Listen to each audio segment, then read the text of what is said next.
no amor de Deus e tomar a decisão. A decisão que muda a tua vida. Pela graça, está escrito, pela graça sois salvos. Não é que serás. A graça nos faz ser salvo a partir de agora e infinitamente. Pela graça sois, é algo para viver agora. Pela graça sois salvos, diz Efésios 2, a partir do versículo 8 em diante. Pela graça sois salvos, por meio da fé, é o crer. E isso não vem de vós, não é algo que o homem faz para ser salvo, é algo que Deus faz para salvar o homem, que Deus fez para salvar o homem. Por isso a palavra diz, e isso não vem de vós, é dom de Deus. Não vem das obras, para que ninguém disso se glorie, mas vem de Deus. As obras, sim, Deus as preparou para que andássemos nela, porque todo aquele que é transformado, todo aquele que é regenerado, dará um fruto diferente, dará um fruto chamado fruto do Espírito. Antes dava um fruto azedo, era zambujeiro bravo, mas nascido de novo, enxertado na videira verdadeira, com a nova natureza de Cristo em si mesmo, vai produzir frutos de arrependimento. E será uma vida transformada. E o nome escrito no livro da vida te assegura que você, a partir de já, é filho de Deus, é herdeiro do céu, é co-herdeiro com Cristo. Eu quero orar por vocês que escreveram do seu desejo por Jesus Cristo, dizendo: eu quero Jesus, eu quero estar com Jesus, eu quero me reconciliar, eu quero servir ao Senhor. Pai amado e santo, te apresento, Senhor, as vidas que nessa manhã já têm se decidido por Ti, Senhor. Glória! Aleluia, desde a primeira pessoa, antes da mensagem até agora. Senhor, perdoa-lhes os seus pecados. Escreva os seus nomes no livro da vida do Cordeiro. Que a tua natureza, Senhor, que a tua nova vida se apodere delas. Adentre os seus corações, purifica no sangue, que elas nasçam do alto, nasçam de cima, nasçam de Ti como filhos de Deus, herdeiros do céu e co-herdeiros com Cristo Jesus. Espírito Santo, faz nelas a tua habitação, a tua morada, firmas no caminho, e vai, Senhor, a cada dia te revelando para cada uma dessas vidas mais e mais, em nome de Jesus. Amém. Sejam bem-vindos nessa manhã à família de Deus. Eu quero te convidar agora para a palavra de Deus. Tome comigo a Bíblia Sagrada, se assim você pode. Se você tem a palavra de Deus impressa ou digital, é a palavra de Deus. Tome-a comigo. Evangelho do Senhor Jesus Cristo segundo Mateus. Tome comigo a palavra. Sobre a temática, um convite especial. Eu quero nessa manhã meditar com você na palavra de Deus. Um convite especial. Aleluia. Tome comigo Evangelho do Senhor segundo Mateus, capítulo de número 22, versículos do 1 ao 14, faço leitura com você na palavra. Evangelho do Senhor, se você está procurando, segundo Mateus, capítulo 22, versículos do 1 ao 14. Diz-nos a palavra: Jesus continuou a pregar-lhes por meio de parábolas, dizendo: o reino dos céus é semelhante a um rei que mandou realizar um banquete nupcial para seu filho, e por isso enviou seus servos a conclamar os convidados para as bodas do filho, mas estes rejeitaram o chamamento. Uma vez mais mandou outros servos com esta ordem: dizei aos que foram convidados que lhes preparei meu banquete. Os meus bois e meus novilhos gordos foram abatidos e tudo está preparado. Vinde todos os convidados para as bodas do meu filho. Mas os convidados nem deram atenção ao chamado dos servos e se afastaram, um para o seu campo, outro para os seus negócios, e outros ainda, atacando os servos, maltrataram-nos e os assassinaram.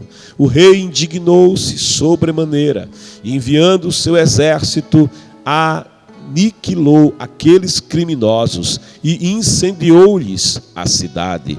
Então disse o rei a seus servos: o banquete de casamento está posto, contudo, os meus convidados não eram dignos. E depois às esquinas das ruas e convidai para as bodas todas as pessoas que encontrardes. E assim os servos saíram pelas estradas e reuniram todos quantos puderam encontrar, gente boa, pessoas más. E a sala do banquete das bodas ficou repleta de convidados. Entretanto, quando o rei entrou para saudar os convidados que estavam à mesa, percebeu que o homem não trajava as vestes nupciais e indagou-lhe: amigo, como adentraste este reino sem as suas vestes próprias para as bodas? Mas o homem não teve resposta. Então ordenou o rei aos seus servos: amarrai-lhe os pés e as mãos e lançai-o para fora, as trevas. Ali haverá grande lamento e ranger de dentes. Portanto, muitos são chamados, mas poucos os escolhidos. Meus amados, meus queridos, o Senhor Jesus Cristo, Ele contava histórias como ninguém contava. Ele ensinava através de histórias da cultura daquele povo, que através delas era possível compreenderem a mensagem da palavra de Deus. E Jesus, ele era um mestre. Ninguém concebia histórias tão belas, ilustrações com aplicações tão profundas como aquelas que Jesus apresentou em seu ministério.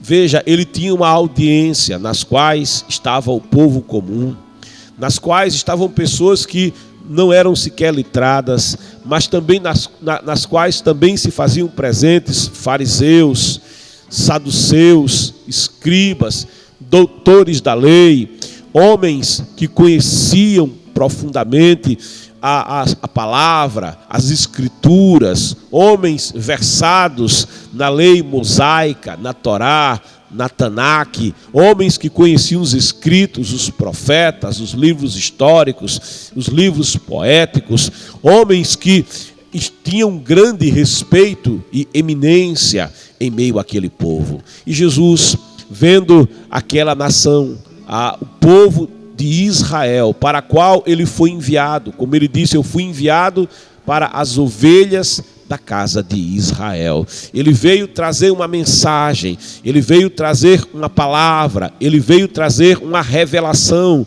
acerca do Pai, acerca de Deus, visto que a revelação de Deus, ela é progressiva. E ela começa em Gênesis, vai até o último livro do Antigo Testamento. E ali em Malaquias a mensagem tinha sido encerrada na Antiga Aliança. Mas surge agora o Senhor Jesus Cristo. Ele vem não mudar a revelação, mas ele vem mostrar aquilo que não foi devidamente compreendido. Ele veio completar aquilo que ainda não tinha sido terminado. Ele veio agora trazer a revelação, sendo ele mesmo o verbo, sendo ele mesmo a palavra. Ele agora vai falar com muito mais propriedade, porque ele é a fonte de todo conhecimento, ele é a fonte de toda sabedoria, como ele mesmo declarou. Sabe, ninguém pode falar do Pai senão o Filho, porquanto o Filho conhece o Pai. Ninguém conhece o Filho como o Pai, ninguém conhece o Pai como o Filho conhece o Pai. Então Jesus, ele vem revelando com muita propriedade, porque ele é o verbo que se fez carne. Ele é Deus que esvaziou-se da sua glória e tomou humildemente a forma de servo. E como servo, ele vem revelando a palavra de Deus. E veja, nesta narrativa em que Jesus ilustra, incrível, como nessa narrativa ele consegue abarcar a mensagem da palavra de Deus. Ele consegue percorrer toda a Bíblia com essa sua narrativa, como ele nos revela o coração de Deus, aquilo que Deus revelou-nos na sua palavra, em uma simples parábola. Jesus realmente é o mestre dos mestres. E aqui nesta parábola, a parábola do banquete nupcial, ele nos diz aqui na palavra que o reino dos céus, a partir do versículo 2, é semelhante a um rei que mandou realizar um banquete nupcial para o seu filho. Sabe, quando Jesus ele faz essa comparação, ele evidentemente sabe que aqueles que o escutam entendem e já compreenderam que quando ele falou o reino dos céus é semelhante a um rei, a sua audiência já compreendeu que esse rei é o Deus Todo-Poderoso, que esse rei é o Pai, que esse rei é o Criador dos céus e da terra, que esse rei, esse que comanda o reino, é o Deus Todo-Poderoso. E ao dizer que o reino dos céus é semelhante a um rei que mandou realizar um banquete, uma grande festa nupcial, e ele diz para o seu filho, Jesus vai revelando que o pai tem um filho, que o pai possui um filho, e esse filho está bem ali diante deles. A sua audiência vai entendendo que esse filho é o Messias, que esse filho é aquele que foi prometido lá no jardim do Éden, quando Deus, olhando a mulher, ele diz: da tua semente, eu vou levantar um que vai pisar a cabeça da serpente, e essa lhe ferirá o calcanhar. Deus ele tinha feito uma promessa. Através da sua promessa, Deus ele percorre toda a Bíblia e chega ali na altura do profeta Isaías, porque um menino nos nasceu e um filho se nos deu, e o principado está sobre ele, e o seu nome será Maravilhoso Conselheiro, Deus Forte, Pai da Eternidade, Shalom, Príncipe da Paz. Queridos, Israel vivia na expectativa dessa promessa. Israel vivia no aguardo do Messias, do ungido de Deus. E Jesus aqui, ele vai contemplando na sua história a expectativa do povo. As pessoas estão entendendo o que ele está falando. O reino dos céus é semelhante a um rei. Deus é este rei. E este rei tem um filho, e esse filho vai casar. Essa parte eles não conheciam. Esse filho vai casar. Vai ter um banquete nupcial. Se vai ter um banquete nupcial, vai ter casamento. Se vai ter casamento, existe uma bela que será desposada. Existe uma bela que se casará com o filho do grande rei. E assim o Senhor vai revelando a palavra. E por isso, diz o versículo 3, por conta dessa verdade, o rei enviou seus servos a conclamar os convidados para as bodas do filho. Mas diz o texto que os convidados, mas estes rejeitaram o chamamento. Esse rei, sabendo que seu filho ia casar, ele tem o prazer de convidar os ilustres do reino. Ele chama aquelas pessoas de grande eminência, os pares do reino, os nobres do reino, as grandes famílias do reino, para estarem no dia do casamento do seu filho, para estarem nas bodas do seu filho, para se alegrarem com o rei. Que festa que não seria essa, hein? Que festa, mais de uma semana de festa. Um rei, quando casava, não era apenas um dia de festa, mas pelo menos naquela cultura, uma festa de casamento normalmente em uma grande casa durava 1 a 2 semanas, cerca de 13 dias durava uma festa de casamento. Então imagine como não seria a festa do casamento do filho do grande rei. Seria certamente no mínimo 7 dias de grande festa. Que prazer que seria para o rei aquele momento, e que privilégio que aqueles ilustres teriam de estarem naquelas bodas. Não é um lugar tão exclusivo,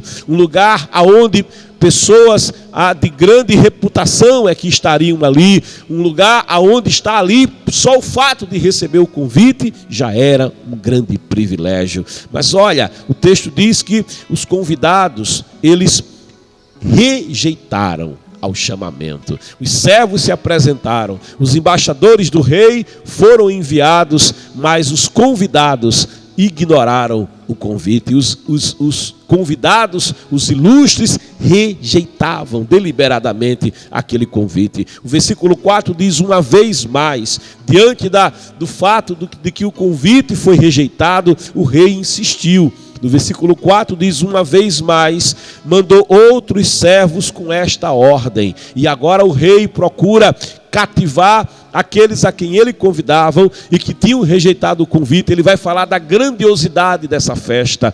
O versículo 4 diz: dizei aos que foram convidados e que rejeitaram o convite, veja, que lhes preparei meu banquete. Que banquete que não era aquele banquete real. Ele diz: os meus bois, ou seja, eu não vou utilizar os bois de vocês, mas os meus próprios bois. E meus novilhos gordos foram abatidos, ou seja, eu não vou me servir dos bens de vocês para a festa do meu filho, mas eu vou utilizar os meus próprios recursos, os meus próprios bens para celebrar as núpcias dos meus filhos. Eu estou investindo o que eu tenho de melhor, eu estou colocando os meus bois gordos, os meus novilhos foram abatidos.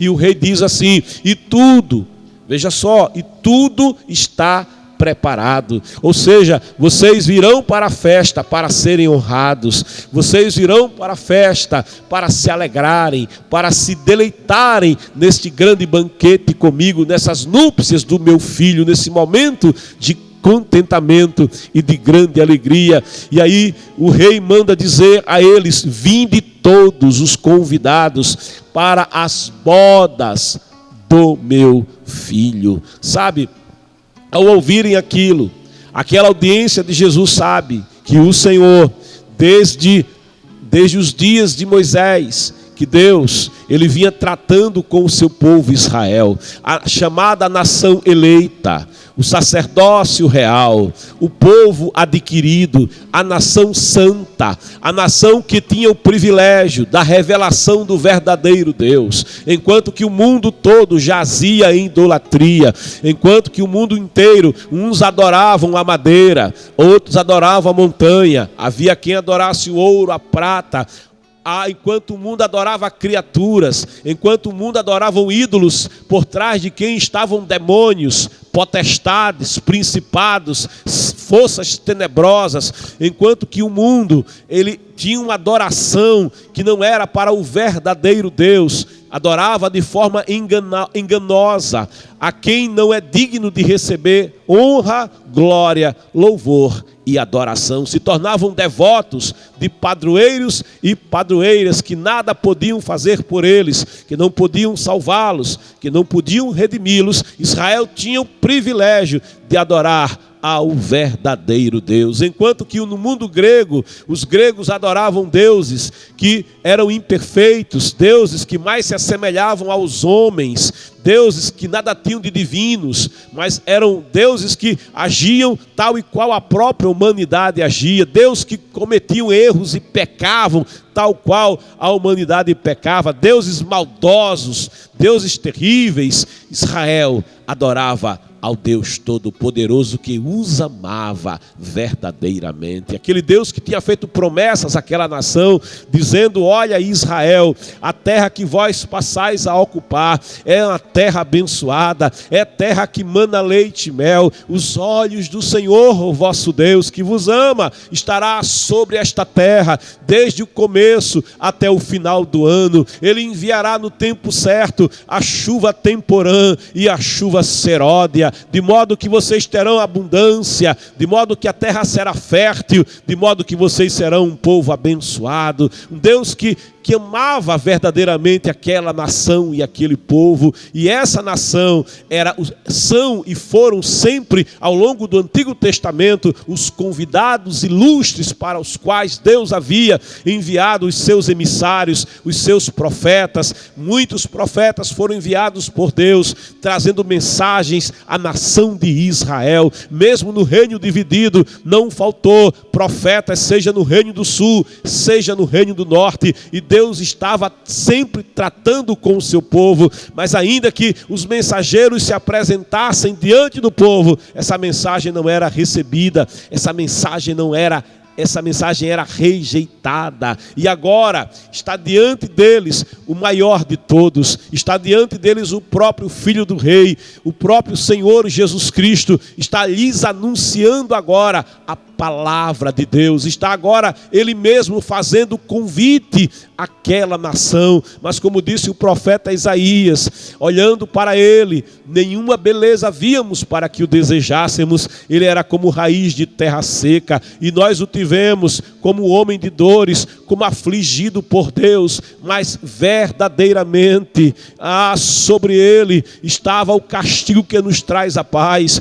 Verdadeiramente Ele foi moído, Ele foi oprimido por causa das nossas transgressões, por conta das nossas iniquidades, e por isso o profeta assegura dizendo: o castigo que nos traz a paz estava verdadeiramente sobre eles. Sabe, aquele que está sendo enviado é o último emissário que está vindo até eles, é o mais ilustre de todos os emissários, que está vindo tratar diretamente, exclusivamente com a nação de Israel, trazendo para Israel esse convite do grande rei. E olha, em meio a uma nação que rejeitava, esse rei insiste, esse rei envia os seus convidados, aos seus convidados, esse grande chamamento: vinde todos os convidados para as bodas do meu filho. Mas os convidados, diz o versículo 5, nem deram atenção ao chamamento dos servos e se afastaram, um para o seu campo, outro para os seus negócios.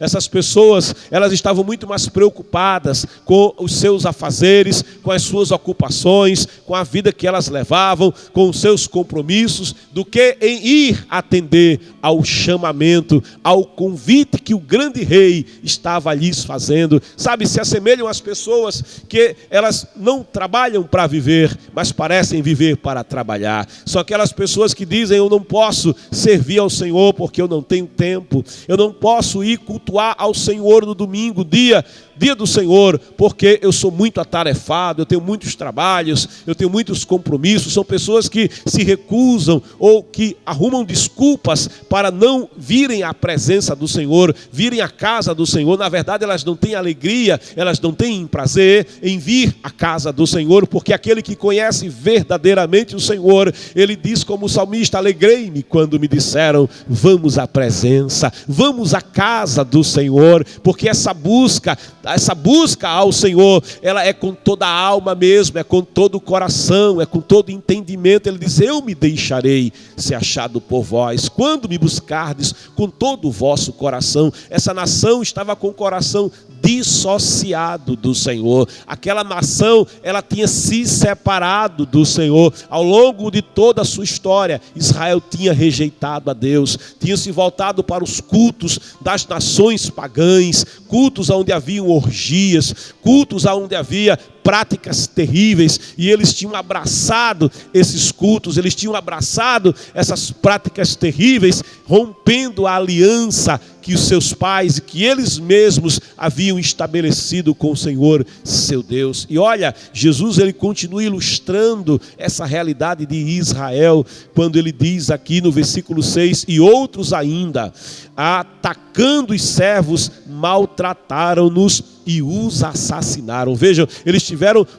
não só o ato de rejeitar o convite, mas eles atacaram os emissários do rei, eles maltrataram os emissários do rei e mesmo chegaram a assassinar os emissários do rei. João Batista, há pouco havia sido assassinado, há pouco havia sido degolado, e João Batista, disse o Senhor Jesus, dos profetas nascidos de mulher, nenhum há maior do que João. Veja, eles tinham assassinado os emissários do rei. Versículo 7 declara: o rei, diante dessa recusa, diante dessa afronta. Sabe por quê? Quando alguém faz algo contra o servo do rei, não está fazendo só contra o servo do rei, mas está fazendo contra o rei. Da mesma sorte, quando alguém faz algo de bom para o emissário do rei, está fazendo ao próprio rei. A palavra de Deus nos diz que quem recebe profeta na condição de profeta tem galardão de profeta. A palavra afirma ali em Mateus 25 que o Senhor Jesus vai declarar: porque quando o fizestes a um destes meus pequeninos, a mim o fizestes. Veja, quem maltrata o emissário do rei está a maltratar o próprio rei. Quem atenta contra a vida do emissário do rei está atentando contra a própria vida do rei. Então o rei, diante deste fato, diz o versículo 7, o rei indignou-se sobremaneira, enviando seus exércitos, aniquilou aqueles criminosos e incendiou-lhes a cidade. Sabe, quando a nação de Israel escuta aquilo, eles se lembram que Nabucodonosor cercou Babilônia, ou melhor, que Nabucodonosor, vindo de Babilônia, cercou Jerusalém. E não só cercou Jerusalém, como a cidade foi queimada, como o primeiro templo também foi destruído. O próprio Senhor Jesus está advertindo outra vez a nação de Israel, que pela sua rejeição, ele chegou a chorar. Ao chegar a Jerusalém, ao contemplar Jerusalém, o Evangelho diz que o Senhor Jesus chorou ao contemplar Jerusalém, dizendo: Jerusalém, Jerusalém, que mata os profetas enviados a ti, Jerusalém. Ó, como eu gostaria, Jerusalém, de como a galinha que junta os seus pintainhos a te colocar debaixo das minhas asas, Jerusalém. Mas você, Jerusalém, não reconheceu o dia da tua visitação. Quem estava sendo enviado a Jerusalém agora não era um profeta qualquer. Quem estava sendo enviado a Jerusalém não era um servo do rei, mas quem está sendo enviado a Jerusalém é o próprio Filho de Deus, que está ali presente em Jerusalém. E Jerusalém mais uma vez, e Israel mais uma vez irá rejeitar o Senhor, mais uma vez dirá não ao convite tão especial que o Deus eterno, que o Rei eterno está a lhes fazer. De modo que a palavra de Deus vai nos revelando nessa belíssima história, nessa belíssima parábola que Jesus nos narrou. Diz o texto que este rei iria enviar os seus exércitos e incendiaria aquela cidade. Sabe, no ano 70 depois de Cristo, Jerusalém verdadeiramente foi cercada. Está registrado na história. A cidade foi destruída. A nação de Israel foi dispersa. O grande templo do qual Jesus disse: aqui não ficará pedra sobre pedra, de fato será derribado. E quando a força das legiões romanas invadirem Jerusalém, pensando que havia ouro escondido até nos alicerces do templo, eles irão revirar as pedras dos alicerces do templo, pensando que havia ouro, e vão cumprir o edito do Senhor, quando ele disse: não ficará pedra sobre pedra, porque aqui até as pedras dos fundamentos do templo foram reviradas pelos legionários romanos, depois de haverem ateado fogo ao templo. E grande destruição houve no ano 70, e aí começou a grande diáspora da nação de Israel ao longo da história. Queridos, Jesus, ele está mais uma vez diante daquela audiência, trazendo-lhes uma verdade que eu acredito que os fariseus rejeitavam, uma verdade que os saduceus rejeitavam, que os escribas e doutores da lei, aquilo fazia comichão nos seus ouvidos, e não era à toa que eles faziam planos e tramóias para prender, para matar e para parar Jesus Cristo. Mas vamos prosseguir. No versículo 8, ele nos diz: então disse o rei a seus servos: o banquete de casamento está posto, contudo, os meus convidados não eram dignos. Ele está dizendo assim: eu convidei os melhores do reino, eu convidei os pares do reino, mas esses pares, esses ilustres, esses príncipes do reino, essas grandes famílias do reino, eles não são dignos, eles não são dignos de virem às núpcias do meu filho. E por isso, querido, aqui tem algo muito especial para mim e para você, porque o versículo 9 diz: o rei não desistiu. O rei, sabe, Deus, ele não desiste dos seus propósitos, é dele o querer e é dele o efetuar. Por isso, no versículo 9, o rei, ele dá uma ordem, ele diz: ide. Que ordem maravilhosa! Ide, pois, às esquinas das ruas e convidai para as bodas todas as pessoas que encontrardes. Sabe, quando Jesus diz isso, ide às esquinas, ide às ruas e convidai a todas as pessoas. O fariseu que ouvia Jesus dizer isso, ele já se encolheu, porque o fariseu ele se achava digno como, mas ninguém era digno de estar no banquete do grande rei. Mas quando o fariseu ouviu que Jesus disse, o grande rei mandou que convidasse pelas esquinas, ide convidai a todos, aí o fariseu sentiu asco, porque ele não se imaginava perto de um galileu. O povo galileu, a região da Galileia era considerada, do ponto de vista religioso, um lugar contaminado. É por isso que eles tinham um grande preconceito contra os galileus e contra o próprio Senhor Jesus Cristo. Mas é dito pelo profeta Isaías que a terra de Zebulon, que a terra de Naftali, que aqueles que viviam na região da sombra da morte viram brilhar uma luz, e essa luz é a luz do mundo, é o Senhor Jesus, é o Filho de Deus que disse, eu sou a luz do mundo, quem me segue não andará em trevas. Quem me segue, ele não estipula classe, ele não estipula condição social, mas ele diz, quem me segue não andará em trevas. Então o convite do rei, agora o rei ele abre as portas do palácio, ele abre as portas do reino, ele abre as portas daquele grande salão, aonde vai acontecer o grande banquete do filho do rei, e ele abre para todos, ide convidar, ide pelas esquinas. O versículo 10 diz, e assim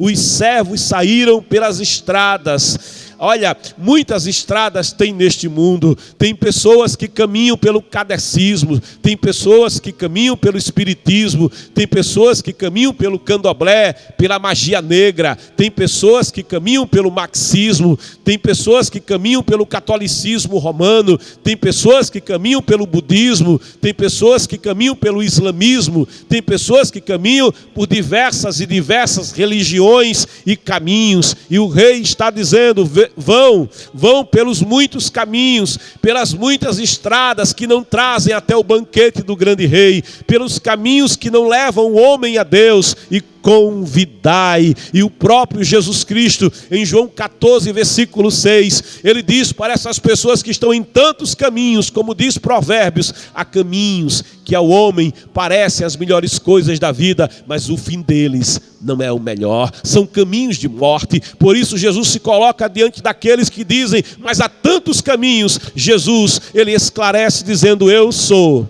Para você não ter dúvida, eu sou o caminho. Eu não sou um caminho, mas ele declara, eu sou o caminho, o único caminho, porque há um só Deus, diz a palavra, ali na segunda carta de Paulo a Timóteo, capítulo 2, versículo 5, há um só Deus, há um só mediador entre Deus e o homem, Jesus Cristo, o homem. E esse Jesus Cristo, ele se coloca dizendo, eu sou o caminho, eu sou a verdade, eu sou a vida, ninguém vem, veja, ele também é a porta, ele é o caminho, ele é a ponte, ninguém vem ao Pai, senão por mim. Ah, como é simples entender essa verdade. Ali em Atos capítulo 4, declara o apóstolo Pedro, nenhum outro nome há dado entre os homens, pelo qual devamos ser salvos, senão pelo nome maravilhoso, inigualável do Senhor Jesus Cristo. Queridos, então eles vão por esses que estão em tantos caminhos, e diz o texto, e reuniram todos quantos puderam encontrar. Que coisa boa é ser encontrado por Deus. Olha, o Espírito Santo, o emissário divino que atua aqui nesse momento, naqueles dias era Jesus quem estava falando, hoje é o Espírito Santo quem fala com você. O Espírito Santo está aqui neste ambiente, e enquanto eu estou aqui te trazendo a palavra, o Espírito Santo, ele se faz presente, e ele vai ao teu encontro, porque ele tem uma missão na terra. A palavra diz, a missão dele é convencer. Sabe, o convidado precisava ser convencido, por isso o rei insiste, e ele envia o seu Espírito, e o Espírito Santo, ele tem essa missão, convencer do pecado, da justiça e do juízo. Você escuta a palavra, o crê vem pelo ouvir, e ouvir a palavra de Deus. A palavra está sendo pregada, porquanto diz a palavra, mas como pregarão se não forem enviados? Como ouvirão se não houver quem pregue? Há quem pregue. Você está ouvindo a palavra, o crê vem pelo ouvir. Enquanto você está ouvindo a palavra, o Espírito Santo está tratando com o teu coração. Ele trabalha para te convencer do pecado, da justiça e do juízo. Ele vai ao teu encontro para te trazer ao banquete do grande rei, para te reunir na presença do grande rei. Ele vai até o teu encontro. Você está sendo dessa manhã encontrado pelo emissário do grande rei. Nesta manhã, o emissário te encontra através da palavra, através da ação do Espírito Santo, porque é o desejo do grande rei te ter no banquete nupcial do seu filho naquele grande dia. Que eventos que será esse? Escuta este convite, dá atenção a este convite e atenta para este convite, para estardes naquele grande dia. Querido, por isso o Senhor vai dizendo em sua palavra que eles reuniram todos quantos puderam encontrar. E olha o que o texto diz: gente boa e pessoas más. Mas o evangelho não é apenas para os bons. Não, Jesus, ele disse, e ele era criticado porque ele era visto em meio a pessoas de má fama, não é? Jesus, ele nunca recusou tratar com quem quer que fosse. Por isso diziam, ele se diz filho de Deus, mas olha as pessoas que andam por perto dele, sabe? Ele veio, ele disse: eu não vim para os sãos, mas eu vim buscar, eu vim salvar o que estava perdido. O convite é para o homem de bem, mas o convite também alcança o traficante. O convite é para a mulher de bem, mas o convite também alcança a prostituída. O convite é para a pessoa de boa reputação, mas o convite também alcança o criminoso. O convite também alcança todo aquele, toda aquela que comete pecados, todo aquele, toda aquela que na verdade não tem direito, assim como aqueles que eram do povo comum não tinham acesso, não tinham direito a estar em uma ocasião tão festiva como aquela. Mas o Senhor, ele está dando oportunidade. Isso é a graça de Deus. Pela graça sois salvos. É a graça de Deus. João 3,16, Jesus afirma: porque Deus amou o mundo, e olha, é todo mundo, pessoas boas e pessoas más, amou de tal forma, de tal maneira, que deu o seu Filho unigênito, que enviou o seu Filho, esse emissário maravilhoso, para que todo aquele, toda aquela que nele crer não pereça, mas tenha a vida eterna. Ele tomou sobre si toda a culpa, ele tomou sobre si todos os pecados daqueles que não tinham acesso ao grande rei, porque o pecado é o impedimento, o pecado separa o homem de Deus. Ele tomou sobre si o salário do pecado, que é a morte. Ele pagou o preço para dar acesso a pessoas boas e a pessoas más à presença de Deus. Querido, o homem, mesmo sendo um homem de bem, mesmo sendo um homem, uma mulher de bem, ainda assim, infelizmente, não conquista a salvação por si mesmo, porque tudo quanto o homem faz de bem, ele computa segundo a dívida, porque diz a palavra: todos pecaram e destituídos estão da glória de Deus. Mas o Senhor dessa manhã, através dessa palavra, te faz um convite. É o convite de vires ao banquete do grande rei. E como é que eu faço? Como é que eu faço, pregador, para estar nesse banquete? Aceita o convite, entregando a tua vida ao Senhor Jesus Cristo. Escreva no chat aí, tome o chat agora. Escreva aí: eu aceito o convite, eu aceito Jesus, eu entrego a minha vida ao Senhor Jesus Cristo. Querido, e quando